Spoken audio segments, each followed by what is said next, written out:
lecture we shall deal with the work of Panini and other grammarians in India and the kind of influence they have had on the development of mathematics. So, in this lecture I will say something about the development of Vyakarana or Shabda Shastra grammar, something about the centrality of Panini in Indian tradition, some discussion of the nature and purpose of Panini's grammar, few quotes on how modern scholarship has understood Panini's Ashtadhyayi. We will in particular discuss something about the Shiva Sutras and the kind of techniques that arise from them, the nature of context sensitive rules and other techniques in Ashtadhyayi, something about the idea of zero in Panini, and I will say something about Bhartrhari's Vakyapadiya, how it says that Panini's grammar is an upaya. We will explain what it is when we come. There were many pre-Paninian texts. Panini's Ashtadhyayi is not the first grammar of Sanskrit. There were many pre-Paninian grammarians. Yaska's Nirukta we all know. There were several Pratishakya texts in various shakhas of the Vedas. Panini himself refers to officially Indra, Kashakritsna, Shakatayana, Vyadi and several others. Panini's Ashtadhyayi, Ashtadhyayi means the text with 8 chapters. Sutra Patha, that it is a collection of sutras. There are 2 allied texts with the Ashtadhyayi, one is the Dhatu Patha and another is the Gana Patha. Vartika on Panini's Ashtadhyayi was written by Katyayana. Then of course there comes the very famous Mahabhashya of Patanjali. There were other systems of grammar also in the post Paninian era. Chandra Gomin's Chandra Vyakarana, Sharvavarman's Katantra Vyakarana, Devanandin's Jainendra Vyakarana are some of them. Bhartrhari is a very famous philosopher. He wrote a very important text Vakyapadiya. He also wrote a commentary on Mahabhashya. We all know he wrote the 3 famous Shatakas. Jayaditya and Vamana wrote the first simple commentary on Panini's Ashtadhyayi called the Kashika Vritti. This was commented upon by Jinendra Buddhi. Kaiyata wrote a commentary on Mahabhashya. Dharmakirti is a Buddhist grammarian. He wrote the text Rupavatara. Hemachandra was a scholar of several disciplines. He flourished in Gujarat. He wrote grammars of Prakrita languages also. Vopadesh was Mugdha Bodha was a standard text later on in modern North India. A new tradition of grammarians using the tradition called the Prakriya tradition started in 14th-15th century. Ramachandra's Prakriya Kaumudi. Narayana Bhattatiri, the well known author of Narayaniya, he was a student of the great astronomer Achyuta Pisharati, wrote the Prakriya Sarvasva. Bhattoji's Dikshita's Siddhanta Kaumudi became the standard text which was learnt by students. Panini's grammar was hardly studied in the original format after 17th century. People studied Bhattoji's Siddhanta Kaumudi or several of its simpler versions, which is what is studied today, Varadaraja's Laghu Siddhanta Kaumudi or Sara Siddhanta Kaumudi. Discussion of philosophy of grammar was equally important in this modern period. Kaunda Bhatta, Vyakarna Bhushana. Then of course most of you are aware of the great grammarian and philosopher Nagesha Bhatta in 18th century, who wrote several very important texts, the Parama Laghu Manjusha, Paribhashendu Shekhara and many other important texts. Parallelly there was an influence on grammars in other languages also. Tamil had Tolkapiyam in very ancient times, then Veerasholiyam, Nannul.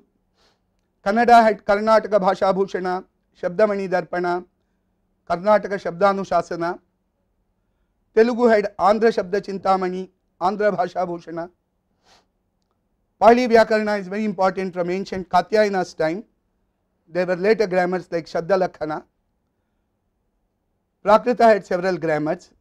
In Akbar's time there was one Krishnadasa who wrote a grammar of Persian language called Parasi Prakasha in Paninian methodology, using Paninian style and methodology. As I explained in the introductory talk also, that the Shastras in India do not enunciate a set of propositions or theorems, they explain a set of procedures, and these procedures are in different Shastras, they may have different name like Vidhi, Kriya, Prakriya, etc. And the basic texts of various Shastras actually encode these procedures in the form of sutras. There is a very ancient saying found in Vishnu Dharmottara Purana of what a sutra is. It just explains the major characteristics of a sutra. Alpaksharam, Asandigdham, Saravat, Vishwatomukham, Astobham, Anavadyancha, Sutram, Sutravido, Viduhu. That it has to be concise, unambiguous, pithy, comprehensive, shorn of irrelevances, blemishless, etc. It is generally acknowledged that Panini's Ashtadhyayi is the paradigmatic example of such a sutra text.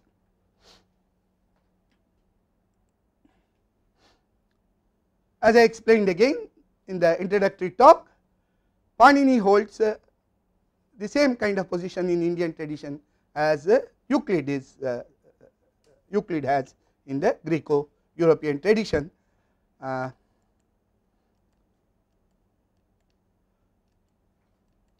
Now, what is the basic purpose of Panini's grammar? Nature and purpose of Panini's grammar. Atha Shabdanuशाsanam is the first Vartika. It is not the first sutra of Panini. It is the first Vartika of Katyayana. Anushasanam Prakriti Pratyaya Vibhagena Vyutpadanam Tad Vyakaranena Sakshat Kriyata iti Sakshat Prayojanam. This is Annam Bhatta, the famous author of Tarka Sangraha. He has written a Vyakhyana on the Udyota, which is written on the commentary Pradipa, which is a commentary on Mahabhashya of Patanjali, which itself is a commentary. Instruction, namely generation of sentences, Vyutpadanam, that is the word Annam Bhatta is saying, by using Prakriti, Pratyaya and other components. So, the words of Sanskrit are generated or produced like you have a puzzle sort of a book, you have various basic units, then you sort of make.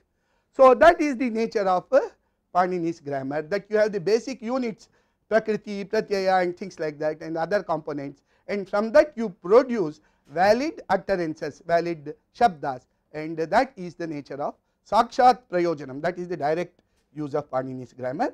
And the same thing is explained in a different way by Patanjali, who is explaining that what is the ideal way to teach correct sentences, correct words. Of course, the ideal way is to list all of them, and then he says that Brihaspati tried to follow this method to instruct Indra, and he took 1000 divine years. Each divine year is supposed to be 360 years. So, he took 1000 divine years to teach Indra list all valid words, sentences, etc., and he could not reach the end. But of course, that is the ultimate the method, that if you really want to say without any doubt that you know the correct utterances, you have to be able to have a list with you, but that is not humanly possible. So, we have to do something, we have to take recourse to a different methodology. Katham tarhi me shabdaha pratipattavyaha. How are we then going to instruct the valid words and utterances of a language? Kinchit samanya visheshaval lakshanam pravartyam yena alpena yatnena mahato mahataha shabdaughat pratipadyeran. Patanjali's Mahabhashya is said to be the ideal Sanskrit prose. It used to be taught to students till 50-60 years ago to learn how to learn Sanskrit. Kim punastat, what is that method? That by a small effort you are able to understand a large number of correct valid utterances in Sanskrit. That method is Utsarga Apavadav. Kaschit Utsargaha Kartavyaha, Kaschit Apavadaha Kartavyaha. So, Utsarga means general rule, Apavada means exceptional rule. So, by a set of general and exceptional rules, we try to approximate and reach all possible valid utterances of the Sanskrit language and that is the method that Patanjali is formulating. And remember, right at the formulation of what is grammar, it's the apavada is in fact as important, if not more important, than the general rule utsarga. So of course, he has given, Patanjali there is giving two examples of utsarga and apavada. They are fairly technical. Karmanyana tasya visheshena apavadaha atonupasarge kaha. These are two sutras which tell you, the first one is the general rule where the an pratyaya is to be used. The second one is the kaha to be used. We will not go into such technicalities. So we will see an example of a utsarga and apavada while discussing Panini's grammar. So quickly let us see how modern scholarship has understood Panini's grammar, how they have been sort of bewildered and surprised by its depth and detail. So even as early as 18th century, Indologists, these Jesuit scholars, became aware that Sanskrit grammarians are doing something very different from the grammar texts that were known to them. They are trying to use primitive elements to derive the infinite variety of actual forms in use. The grammars that are in general use are what are called as paradigmatic grammars. Paradigmatic grammars are where you learn finished forms as it is. We do that even in Sanskrit today, when we sort of remember the Rama Shabda. This is an example of a paradigmatic instruction. So you remember Ramaha, Ramau, Ramaha, so Akaranta Pullinga Shabda has to go this way. But Panini's grammar is to tell you how to derive Ramaha, Ramau, Ramaha, and it will tell you derive all Shabdas and all verbs and all things. So it is different from the paradigmatic grammars that were generally known in Europe. And Bloomfield is explaining Panini's grammar as the best descriptive grammar of Sanskrit. At the time of Bloomfield in 1930s, descriptive grammar was the technique that the grammarians thought very highly. When this new thing called the generative theory of syntax started in 1964, Chomsky is writing that this tradition in Europe goes back to Humboldt in 1836. And then he also says Panini's grammar can be interpreted as a fragment of such a generative grammar in essentially the contemporary sense of the term. And Kiparsky, one of the leaders of the generative grammar tradition in modern times, says that modern linguistics acknowledges it as the most complete generative grammar of any language yet written, and continues to adopt technical ideas from it. Here is another scholar who is trying to explain that when modern scholarship confronted itself with Panini's grammar, much of it sounded very abstruse and unnecessary and somewhat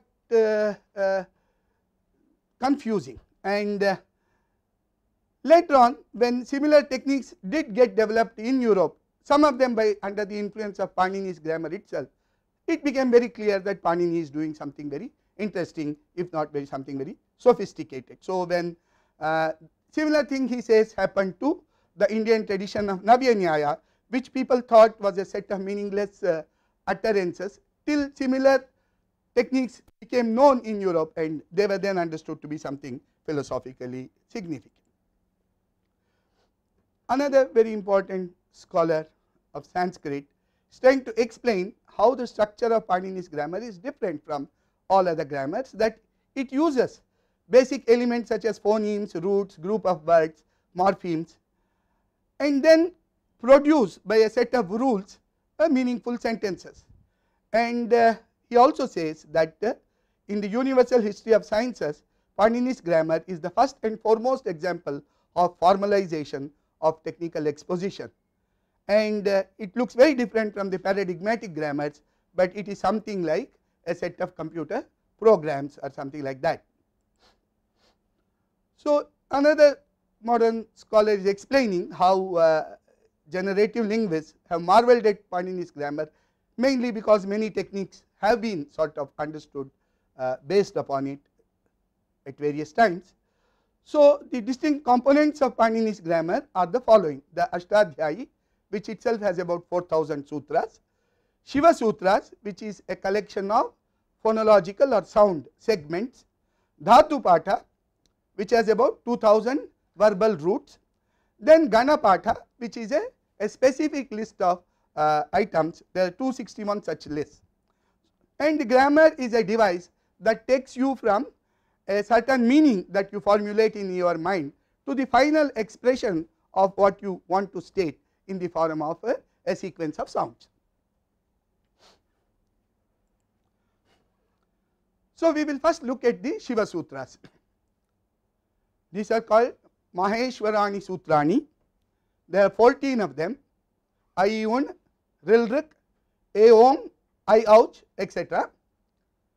Mostly classified based upon the way the sounds originate when we speak them. So, each of these formulae has one symbol at the end which is called the it. So, in Ayun this na, and in Rilrik this k, in Aom this na, these are called the it, and these formulas are used to produce subsets of sounds that we need in the grammar. Whenever we want to say these sounds, instead of listing them, we will make a simple formula and bring that list by that formula. So, this technique is known as Pratyahara technique. So, when we say ak, the first two sutras of Panini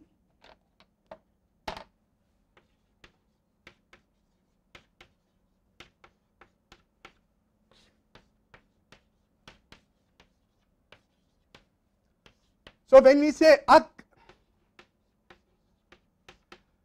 we are using Aiu and Rilr. We omit this na and omit this k. So, the formula ak stands for the 5 sounds.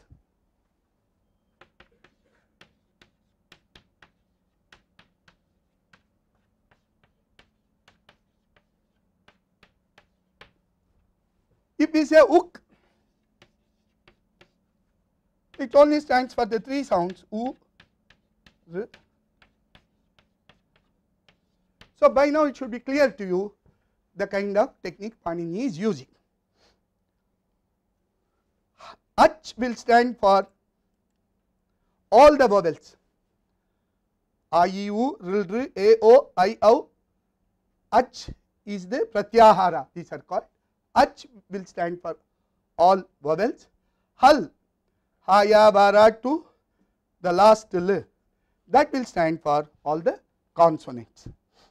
And of course, you can see that there are these 14 formulae, and the last letters are the its, they are to be omitted, and mathematically you can form 300 such pratyaharas like ak, ik, ach, hal, etc. You can form 300 pratyaharas. Panini in his Ashtadhyayi is using only 42 of them. And this has always been a question, because whenever you discuss Panini, the Indian grammarians also want to prove that he has used the shortest means or the simplest means to do something. And so, the questions has been asked that could we have listed these 42 subsets that Panini is using by a different set of pratyaharas which is simpler, and this question has been answered that it is not possible, that this is in fact the optimal way of encoding 42 ordered subsets of Sanskrit sounds. These 14 Pratyahara Sutras are the best or the optimal way of doing that. So, as we saw the 4000 Sutras of Panini, there are various kinds of sutras. There are the Vidhi Sutras which tell you what is to be done, what a rule for either changing a sound or including a pratyaya in a certain context, or that doing something for some obtaining some meaning. There are Sanya Sutras which introduce groups of entities or establishes some conventions in use of terms. There are Adhikara Sutras which are headings, that hereafter we will be discussing this, and these points will keep following. One of the techniques used in Panini's grammar is something called Anuvritti, that you take the same word in earlier sutras and use them, assume them in the later sutras also. Most important are Paribhasha sutras. They tell you how to interpret and regulate the other rules. They regulate the operation of the other rules. So let us see some examples of Paribhasha sutras. Shashti Sthane Yoga.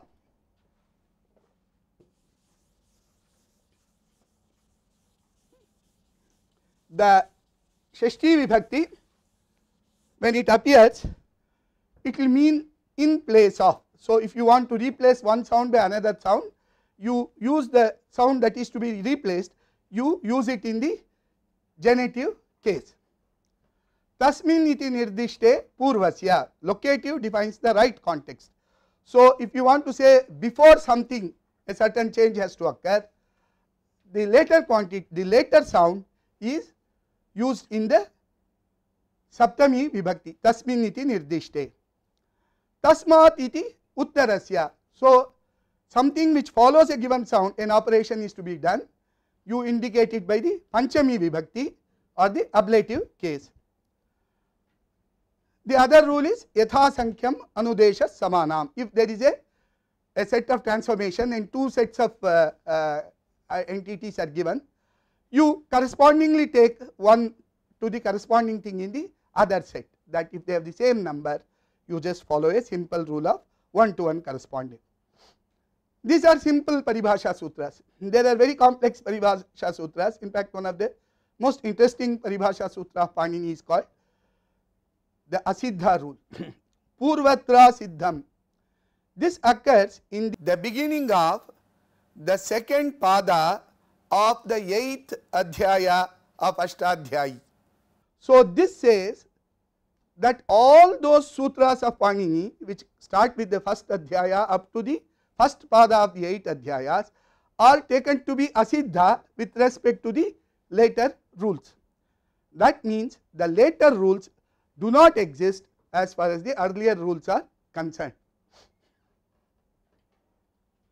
So the later rules come in a linear sequence, they are called the Tripadi. So each of them also the same Purvatra Siddham will follow. So an operation that you do in using a rule of the 8.4 chapter, the fourth pada of the 8th chapter, then you cannot bring in an operation of the second chapter of Panini following that. So all of them are asiddha.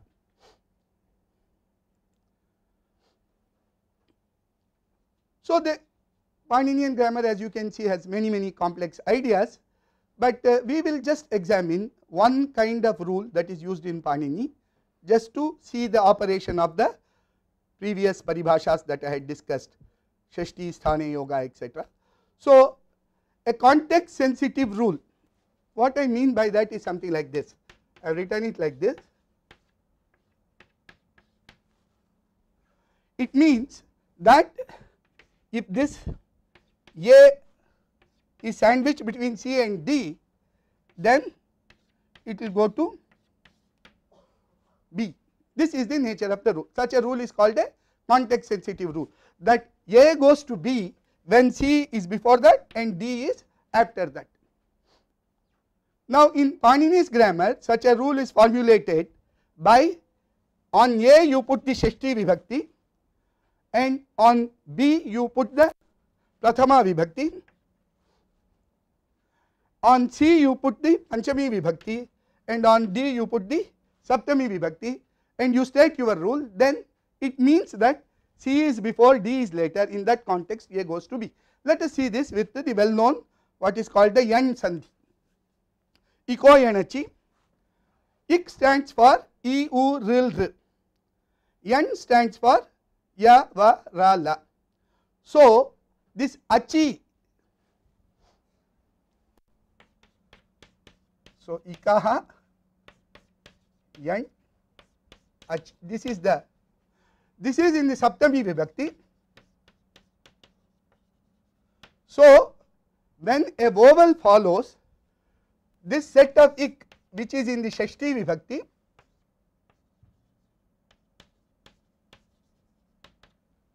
this will become yan. So E plus one of the ya, E plus vowel goes to ya plus vowel. A vowel when it follows E, E will become ya. Similarly, U, so let us write it in Sanskrit itself, E will become Y.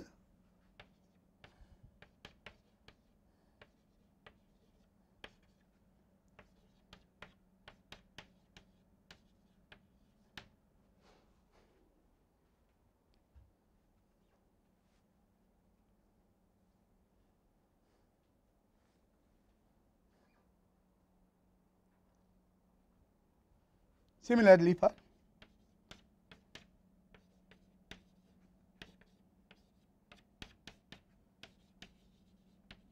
so by the eco-energy rule, Panini is doing what is called the yan sandhi. So something, a very simple thing, let us take Ravi plus Abda. So here is a E at the end and here is a R which is following. So it will immediately become Ravyabda. E plus R will become Y plus R, that is Ya. This is called the yan sandhi. So Panini is saying that this yan sandhi is completely characterized by this formula eco energy, or by this sutra eco energy. Ikaha sthane achi pare yan syat, that if ach follows the ik, that will become yan. Now we also know that Ravi plus Indra is Ravindra. It is not Ravyandra, Ravyindra, it is not that. So that is an exception. So that exception is called the Savarna Dirgha Sandhi, Akas Savarne Dirghaha. This is the Sutra 6.1.101 of Panini, that Akaha, Ak, when Savarne, when the same sound follows Dirghaha, it will become elongated. So E plus E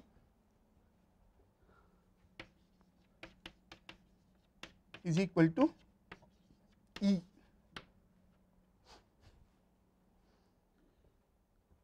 So there is eco-energy, which is an Utsarga rule, which is a general rule, which is telling you the yan sandhi, and there is an Apavada Sutra, there is an exception rule, Akas Savarne Dirghaha, which is giving you the Savarna Dirgha Sandhi. So this is how rules of Panini are formulated. So scholars have speculated that one of the important influences of Panini on Indian mathematics could have been the invention of zero itself. Now Panini introduces the idea of lopa, and even in the first pada of Panini's Ashtadhyayi of the first chapter, the sutra Adarshanam Lopaha appears. There are about 50 sutras where lopa appears, and perhaps this number will be more than 100 if we take into account Anuvritti, that is taking the earlier word into later sutra. In fact, in the previous example is a case of Anuvritti, I think noted it. In eco-energy, you take the word Samhitayam. Samhita means sounds occurring near to each other. That is when you are doing what is called euphonic combination or sandhi, as we know in Indian languages. So when ik and achi are there close to each other, samhita. Panini Sutra is Parasannikarshaha Samhita. When they are very close to each other, that is when these changes occur. So the word Samhita is obtained as Anuvritti in understanding the Sutra eco-energy. This is the kind of way in which sounds are the words come by Anuvritti in Panini Sutras. Okay. So the idea is that when some pratyaya or some part of a pratyaya is removed, that is sounding like a zero, because at that point what is to be done will then be told by another one. So this is like when we say when we want to multiply, if this 0 was not there, the multiplication will go one way. If that 0 were there, the multiplication will go another way. In fact, the transformations in Panini will also be going similarly when the 0 morpheme is there, when it is not there. So that is the way 0 appears as a linguistic element in Panini's Ashtadhyayi. There are also other versions of 0 which are known as luk, shlu and lup kind of pratyayas. So anyway, this is a very technical subject and I will not be saying more on that.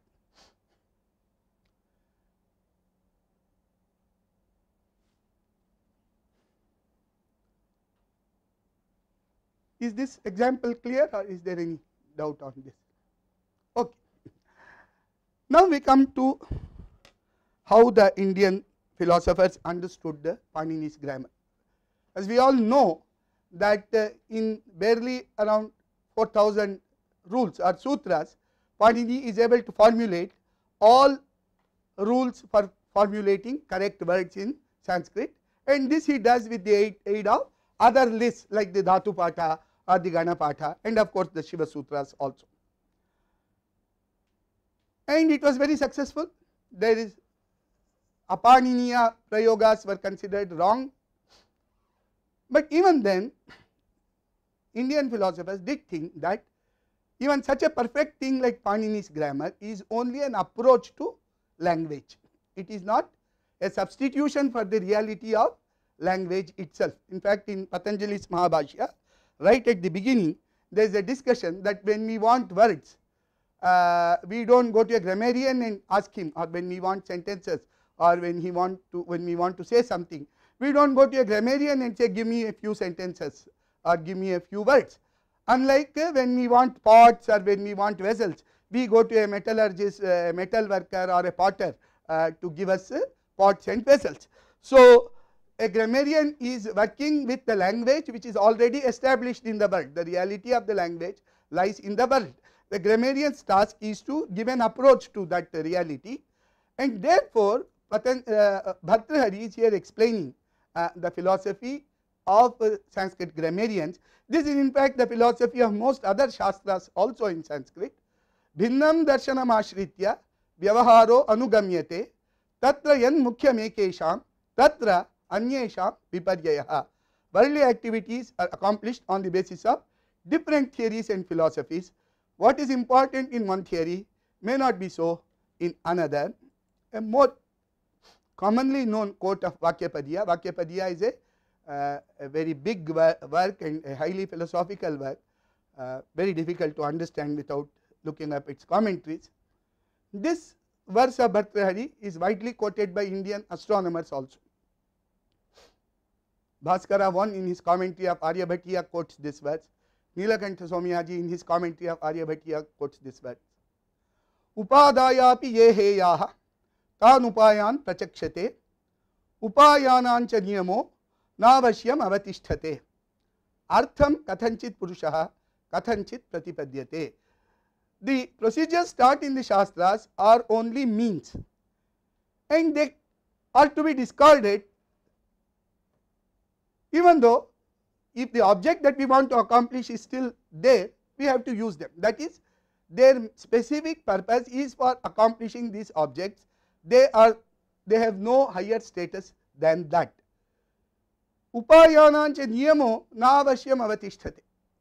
And to accomplish the objects, the upayas are used and there is no other limitation on them.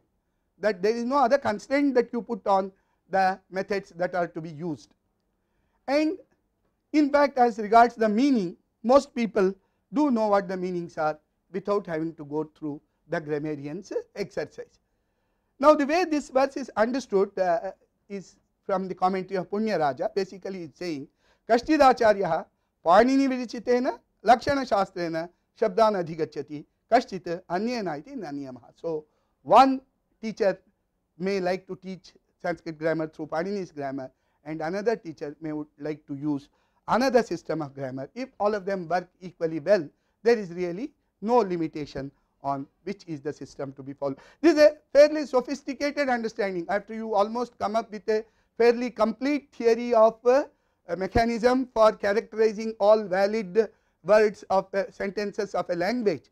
You also say that this is only a means, and if others are coming up with other formulations which can be equally successful, or at least which are of use, you are free to go ahead and use it. This is the kind of philosophical principle that the grammar is only a means for understanding valid utterances. The valid utterances are there out in the world is something that is very important even in other sciences. When discussing the relation between theory and observation in astronomy, this kind of a principle finds a more direct use, and that is why people have cited this verse of Bhartrhari on the entire Panini Shastra is an upaya, is a means for understanding.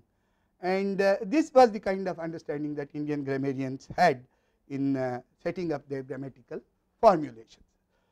With this, I think we have summarized some of the essential features of Panini's grammar, which are of importance in understanding the development of mathematics in India. Thank you very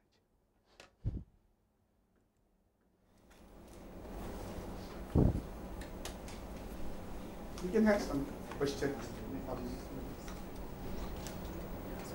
have 15 more minutes.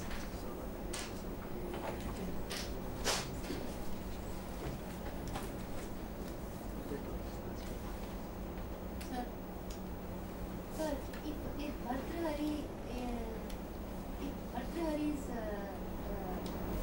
is saying that the language existed before the grammar, sir, then what is the point of saying that it is a generative grammar?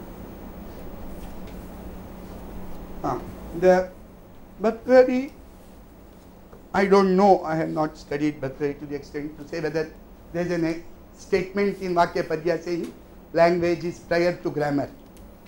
But perhaps the Indian understanding is that the world is created along with the Vedas. So, the knowledge of the world and world were created together in some manner. So, I do not know whether Bhartrhari would be writing on that kind of an issue in a particular way. But it is true that grammar is an approach to the language. The reality of language is valid in itself, and grammar is only an approach to that reality, and that is the kind of principle that he is talking. And the generative grammar serves both the kinds of purposes. One is that given that there is a purpose of economy, that you generate all valid utterances from a collection of basic. So, there are to get all the shabdas in the our book of shabdas. So, we have akaranta shabda, ikaranta, ukaranta, all these things are there. There are only these 21 pratyayas which are applied on the pratipadikas to get all these vibhakti forms.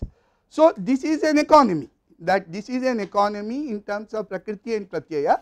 You generate all the shabdas that are there in the shabda book, or all the dhatus, all the kriya rupas that are there in the book of this dhatu rupa books.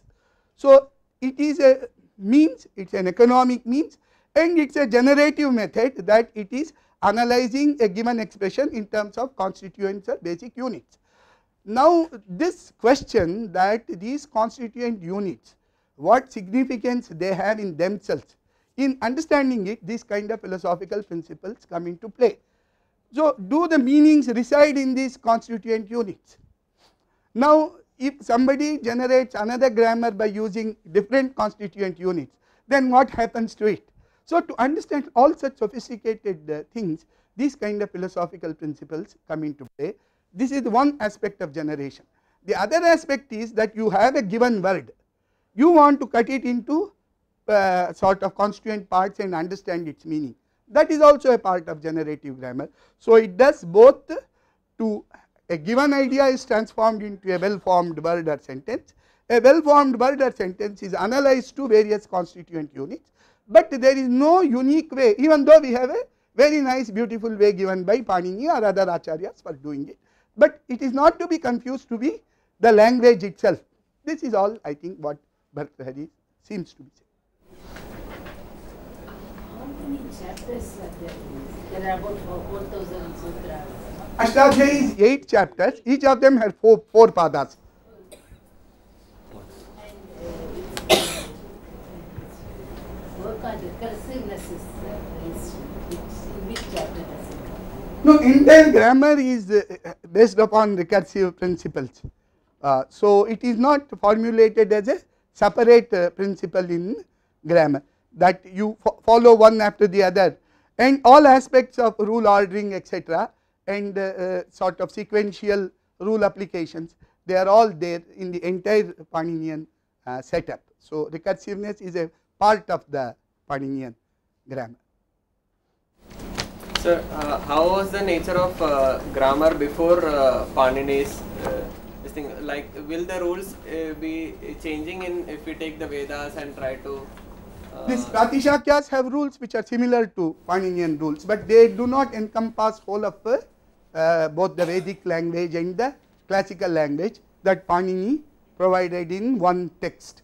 So they deal with the particular kind of sandhis and particular kinds of word transformations, and they have some rules similar to Panini.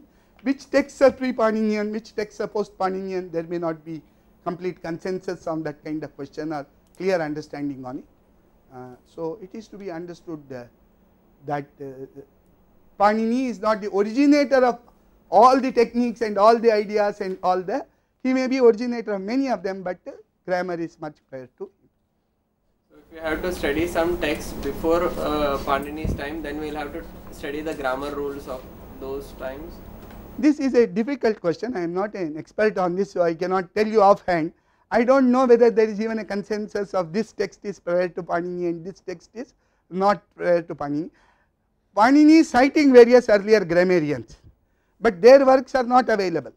We have Yaska's Virukta, but that is on some other subject, that is on etymology, and Shakatayana is cited, but we do not have a work of Shakatayana or officially. What we have are these Pratishakya texts, and about that there is no consensus which are earlier, which are later. It is a more complex question. I do not think that we have arrived at good understanding of those questions. Each animal, they have a sound.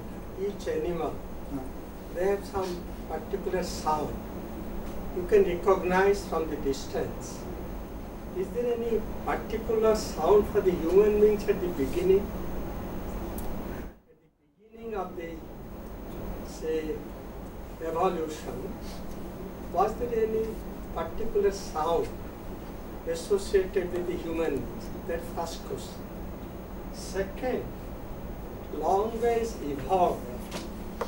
Grammars followed later. So the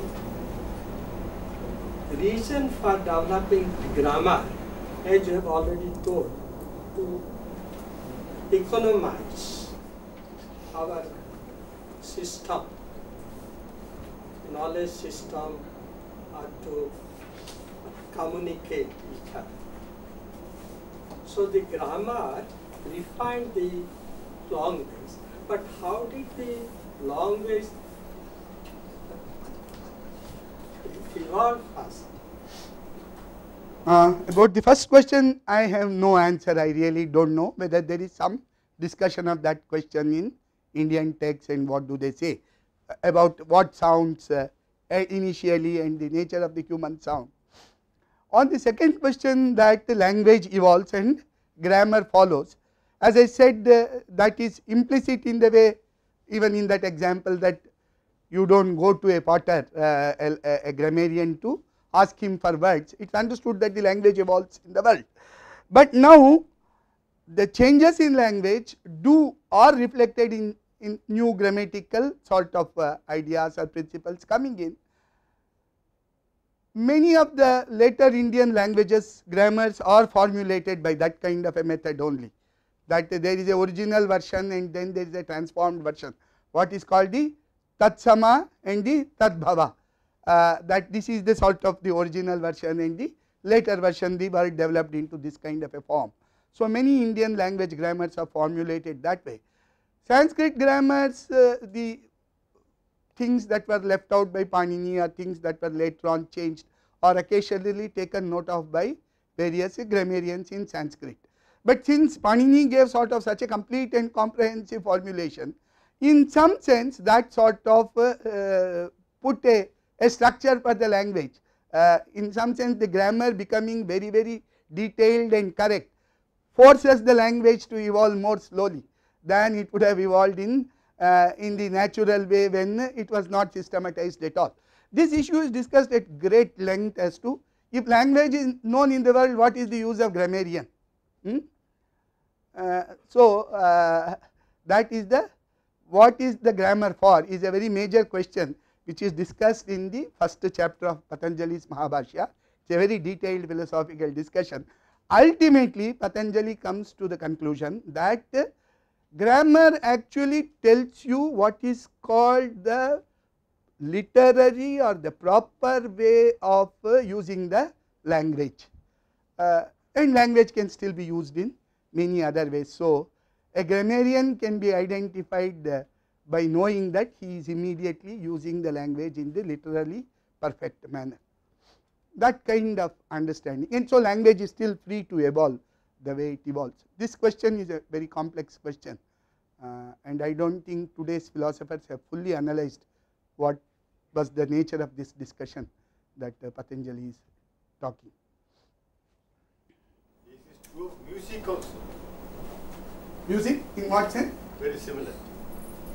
That music you find in the world, but musicologists are trying. Yes, yes. There is more music in the world than or sort of encompassed in the theories of the musicians. Yes, but after you make a very detailed theory of music, much of the music that you hear in the world is conditioned by the way you have sort of understood your musical principles. I think these are all questions which are very, very fundamental, and only people who have sort of first understood the technicalities of this discipline could then go into such philosophical issues. In fact, the Indian texts almost emphasize first that you understand the details of the techniques.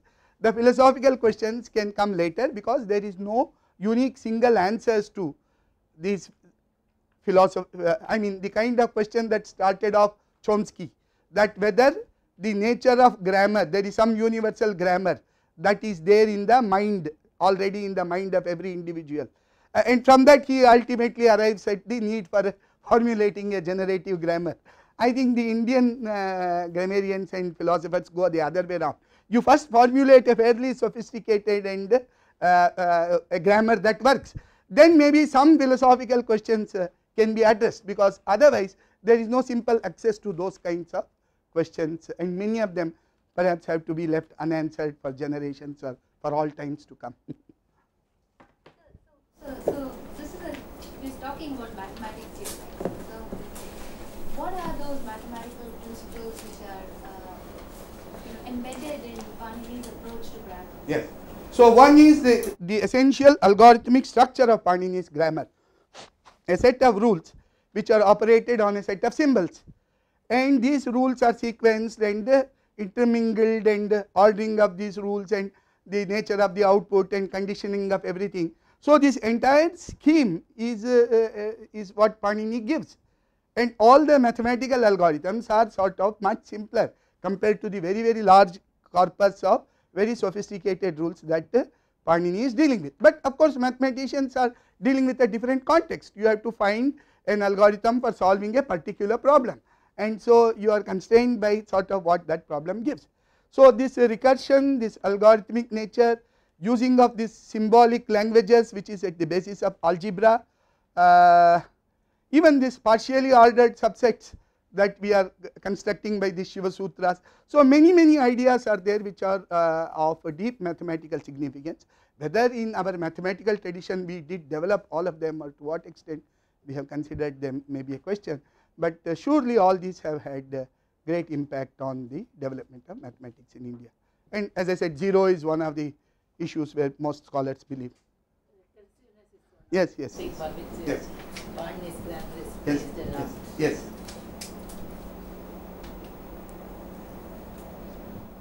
It helped in creating the algorithm. We can say he is dealing with very sophisticated algorithms already, and so in mathematics you can formulate fairly.